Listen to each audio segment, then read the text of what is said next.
اعتراضها در 31 شهر و ولایت ایران ادامه دارند. در این نوار از تلفن همراه دیده می شود که پلیس ایران به سمت تظاهرگران تیر می اندازد. حادثه شب چهارشنبه رخ داده است. اعتراضها روز 16 سپتامبر بعد مرگ مهسا امینی 22 ساله شروع شد. او را برای نادرست پوشیدن حجاب پلیس دستگیر کرد. منبع‌های رسمی شمار کشته شده ها را 41 نفر گفتند، اما حامیان حقوق میگویند تعداد آنها بیشتر است. نت پرایس سخنگوی وزارت امور خارجه آمریکا گفت زوراوری یک نشانه جمهوری مردسالار ایران است. میدانید مرگ زن 22 ساله از جانب پلیس اخلاق یک نمونه آن است که در ایران حقوق انسان اهمیت ندارد و زنان ایرانی نمی توانند از حقوق خود در جامعه بهره برند. این بدان معناست که شما پول را نه برای تامین اهالی بلکه برای مسلح کردن گروه های صرف می کنید که عملهای تروریستی انجام می دهند.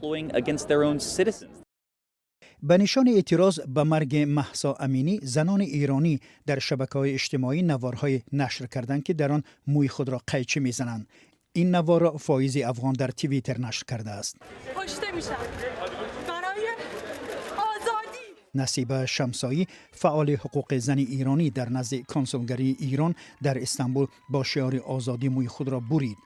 طبق قانون‌های جمهوری اسلامی ایران زنان باید در جایهای جمعیتی مویهای خود را نمایش ندهند. ابراهیم رئیسی پرزیدنت ایران در جلسه سازمان ملل متحد گفت از حقوق شهروندان خود حمایت می‌کند.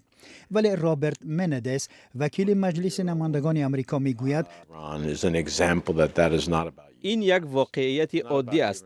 مهسا امینی باید زنده میماند. یگانه سبب مرگ او شکنجه بیرحمانه پلیس به نام اخلاق است. آنگونه که می‌بینیم سرکوب و بیرحمی را حکومت ایران علیه شهروندان خود ادامه می‌دهد. سناتور راب پورتمن اظهارات جو بایدن را در مجمع سازمان ملل متحد شرح داد که گفت دیپلماتیا بهترین راه برخورد با تهران است. به فکر من کلید اصلی آن است که تمام کشورهای دیگری آزاد با ما همراه شوند. با این راه نه تنها کشورهای خاور میانه که اکثریت از وضع در ایران سلاح هسته‌ای و پهن کردن تروریسم در تمام منطقه نگران هستند، همه باید متحد شوند.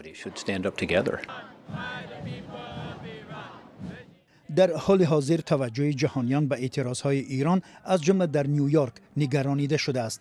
اعتراضهایی که بر اثر مرگ مهسا امینی سر زد. تهران میگوید او از سکته قلب فوتید ولی خانواده‌اش به این ادعا باور ندارند.